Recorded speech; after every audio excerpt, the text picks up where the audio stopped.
విజయవాడలో ఇది pre release ఫంక్షన్లా లేదు, సక్సెస్ మీట్ చేస్తున్నట్టుంది. Thank you.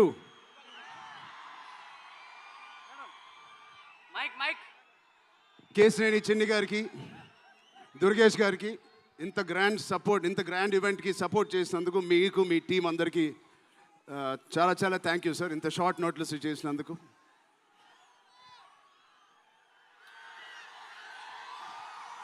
విజయవాడ అసలు మీ అందరి మధ్యలో ఇక్కడికి వచ్చి చేసుకున్నందుకు మీ అందరికీ థ్యాంక్ యూ సో మచ్. చాలాసేపు నుంచి వెయిట్ చేసినందుకు. ఇంత హీట్లో షర్ట్ అంతా మొద్ద అయిపోయింది అందరికీ. బట్ ఈ హీట్ని, ఈ ఎనర్జీని చాలా ఇంతసేపు ఎంజాయ్ చేసాం. విజయవాడలో చేయాలనుకున్నాం. ఎప్పుడైతే డిసైడ్ అయ్యామో నేను సతీష్ గారికి చెప్పాను, ఇది మా లక్కీయెస్ట్ సిటీ. నాన్నగారికి కానీ మాకు ఖైదీ నెంబర్ 150 కూడా ఇక్కడే చేసాం, ఇంద్ర కూడా ఇక్కడ చేసాం. సో ఆ లక్ని కొంచెం మేము ఇంటికి తీసుకెళ్దామని ఇక్కడికి వచ్చాం. మీ అందరికీ, తమ్ముళ్ళకి, ఇక్కడ ఉన్న అన్నయ్యలకి, వచ్చిన అక్కలకి, చెల్లెలకి, మీ అందరికీ పేరు పేరున థ్యాంక్స్. అలాగే టీవీలో చూస్తున్న మా అభిమానులకి, వాళ్ళందరికీ చాలా థ్యాంక్ యూ. సరే, పెద్ది అన్ని విజువల్స్ చూశారు మీరు. పెద్ది ఎన్నో కథలు వింటూ ఉంటాం ఆర్టిస్ట్గా. కొన్ని కథలు విన్నప్పుడు నచ్చుతాయి, కొన్ని కథలు విన్నప్పుడు ఆశ్చర్యపరుస్తాయి. బట్ పెద్ది అనే కథ మాత్రం విన్నప్పుడు ఎక్కడో గుండెలో నా హృదయానికి చాలా దగ్గరగా హద్దుకుని ఉన్న ఒక కథ. ఇలాంటి కథ మా నాన్నగారు చెప్పినట్టు 10 సంవత్సరాలకు ఒకసారి వస్తుందేమో ఇలాంటి కథ. అలాంటి కథ నాకు వచ్చినందుకు ఫస్ట్లీ నా సుకుమార్ గారికి, బుచ్చిబాబు గురువు గారికి నేను మనస్ఫూర్తిగా థ్యాంక్స్ చెప్పుకుంటున్నాను. నా దారిలో, నా ఈ సినిమా జర్నీలో నాకు ఇలాంటి ఒక కథ ఇచ్చినందుకు. ఇది నా లైఫ్ లాంగ్ నా సినిమా లైబ్రరీలో వన్ ఆఫ్ ద టాప్ ఫిల్మ్స్గా నిలిచిపోతుంది. పెద్ది చాలా చేసింది, నన్ను వ్యక్తిగతంగా ఒక మంచి దారిలోకి మార్చింది. ఒక యాక్టర్గా నాకు చాలా సాటిస్ఫాక్షన్ ఇచ్చింది. Love you. అలాగే ఇది నాకు బుచ్చి గారు చెప్పినప్పుడు ఇది ఒక సినిమా స్టోరీ లాగా చెప్పలేదు, ఒక వ్యక్తి జర్నీ లాగా, ఒక ప్రయాణం లాగా ఒక కథ మొత్తం నరేట్ చేశారు నాకు. ఇది మామూలు సబ్జెక్ట్ కాదు, ఇది ఎగిసిపడే ఒక మనిషి కథ కాదు. కిందకి పడిన మనిషి లేచి ఎలా నించుంటాడో అలాంటి కథ ఇది.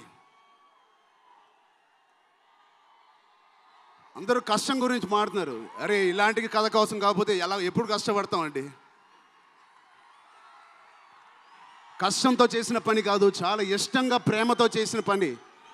ప్రతిరోజు లెగిసి పొద్దునే షూటింగ్ ఎప్పుడు వెళ్ళాలా, జిమ్ చేసి షూటింగ్ ఎప్పుడు వెళ్ళాలా అని అనిపించిన one of the rarest films నాకు.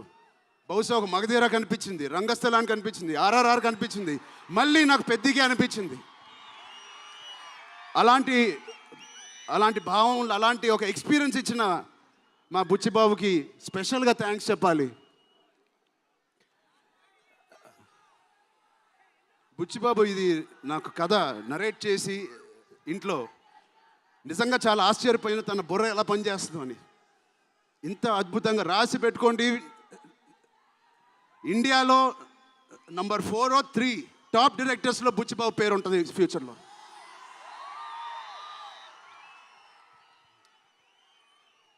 సో అంత మంచి ఎక్స్పీరియన్స్ ఇచ్చిన బుచ్చిబాబు గారికి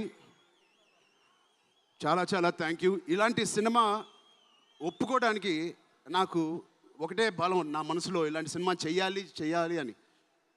ఎవరు కాదు, అది మీరే మీకోసమే. నిజంగా ఏ ఆర్టిస్ట్కైనా వాళ్ళ అభిమానుల నుంచి, వాళ్ళ శ్రేయోభిలాషుల నుంచి ఇలాంటి ఎక్సైట్మెంట్, ఇలాంటి ఎంకరేజ్మెంట్ లేకపోతే ఎందుకు చేయాలండి సినిమాలు? హాయిగా ఇంట్లో కూర్చొని వేరే పని చేసుకోవచ్చు. మీకోసం చేతులు ఇరక్కొట్టడమే కాదు, రక్తం చింది కూడా పని చేస్తాను మీకోసం.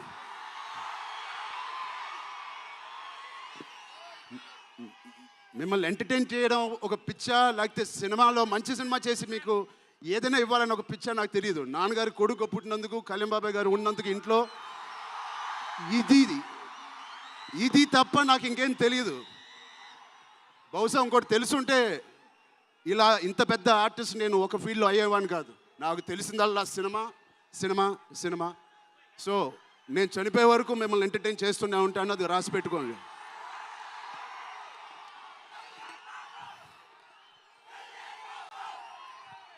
సో మా టెక్నీషియన్స్ గురించి మాట్లాడాలంటే ఫస్ట్ మా రత్నవేల్ గారి గురించి. ఇది 4వ సినిమా రత్నవేల్ గారితో. ఇంత బ్యూటిఫుల్గా మమ్మల్ని అందరినీ ప్రజెంట్ చేసి ఆయన సీనియారిటీని మాకు సపోర్ట్గా ఇచ్చిన ర్యాండీ గారికి ఆయన స్పెషల్ థ్యాంక్ యూ. అలాగే పనిచేసిన అవినాష్ కొల్లా గారికి థ్యాంక్ యూ సో మచ్. అద్భుతంగా ఇచ్చారు మా పెద్ద వరల్డ్ని. Naveen Nooli thank you so much, fantastic editing. మిగతా టెక్నీషియన్స్ అందరూ, మా అనంత్ శ్రీరామ్ గారు, బాలాజీ గారు, మా choreographer Jani master, Bosco master, thank you so much. మిగతా సింగర్స్ అందరికీ థ్యాంక్ యూ సో మచ్. మా సతీష్ గారి గురించి చెప్పాలి.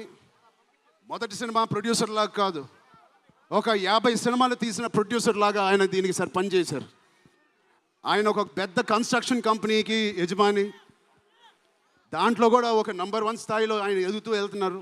ఆయనకి ఏం పని ఇచ్చినా ఇంత చిత్తశుద్ధితో, ఇంత డెడికేటెడ్గా చేయలేదు. ఆయన చేస్తారు. మామూలుగా నేను పనిచేసిన 1-2 ప్రొడ్యూసర్లు టీ తాగి భోజనానికి వచ్చి వెళ్ళిపోతారు. అలాంటి టీ తాగి వెళ్ళే ప్రొడ్యూసర్ కాదు. ఎవ్రీ డే 3 పూటలు అంటే 8 అవర్స్ మాతోనే గడిపినాడు. నాకు ఒక్కరోజు గుర్తులేదు ఆయన సెట్లో లేకుండా. అంత బాగా ఆయన ఇలా మాకు సపోర్ట్ చేసినందుకు వెన్నుపోటు కాదు సారీ వెన్నంట మాకు ఉన్నందుకు సతీష్ గారు థ్యాంక్ యూ సో మచ్. అలాగే మా కో ప్రొడ్యూసర్స్ అండ్ ప్రెజెంటర్స్ మైత్రి రవి గారికి, నవీన్ గారికి కూడా థ్యాంక్ యూ. B4U వాళ్ళకి కూడా thank you. India wide release చేస్తున్న మా జియో సినిమాకి కూడా చాలా థ్యాంక్ యూ. టీ సిరీస్ మ్యూజిక్కి చాలా థ్యాంక్ యూ. ఇంకా ఎవరెవరు అసోసియేట్ అయ్యారో వాళ్ళందరికీ చాలా చాలా thank you. Rahman sir, you are the biggest pillar of Peddi.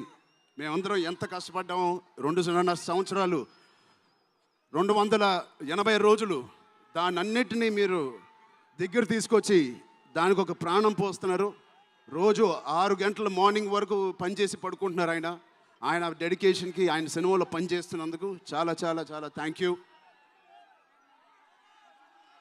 ఏంటి విజయవాడ?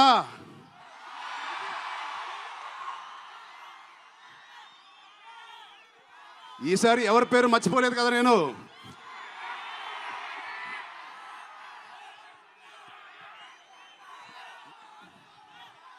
ఆ చంద్రుల్లో ఒక ముక్క జారిందే నా పక్క. మా జాన్వి గారికి ఇక్కడ శ్రీదేవి గారు ఎక్కడున్నారో జాన్వి గారిని చూసి ఎంతో మనస్ఫూర్తిగా, ఎంతో గర్వంగా ఆనందపడుతూ ఉంటారు. అలాంటి జాన్వి గారు ఈ సినిమాలో మాతో పనిచేసినందుకు చాలా చాలా థ్యాంక్ యూ జాన్వి గారు. You are the happiness of the film. You bring joy to all of us when you come on stage, the way you work. చాలా చాలా పెద్ద లైఫ్ ఉంది మీకు. I wish you so much all the best. మీ అమ్మగారి కన్నా చాలా పెద్ద హీరోయిన్ అవ్వాలని కోరుకుంటున్నాను.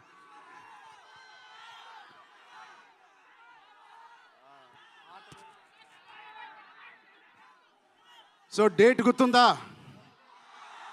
జూన్ 1. మా అమ్మాయిలందరికీ ఒకటి చెప్పేసి వెళ్ళిపోదాం అనుకుంటున్నాను. యాక్చువల్గా వెళ్ళాలని లేదు, ఇక్కడే ఉండాలని ఉంది మీతోనే. Love you. ఎప్పుడైనా ఒక ఆట ఓడిపోతే అది ఆటగాడు ఓడిపోయినట్టే కాదు, ఒక దేశం మొత్తం ఓడిపోయినట్టు ఏ ఆటైనా.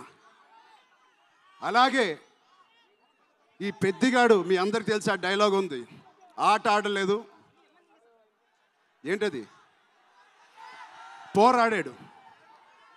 అలాగే మీ అందరి ఆశీస్సులతో, దుర్గమ్మాదేవి ఆశీస్సులతో మీ అందరికీ ఉండాలని, మా అందరికీ ఉండాలని, ఈ 4వ తారీఖున వచ్చే ఈ పెద్ద సినిమాకి ఉండాలని, ఈ పెద్దిగాడి ఆత్మగౌరవాన్ని అమ్మ దుర్గమ్మ సాక్షిగా కోరుకుంటున్నాను.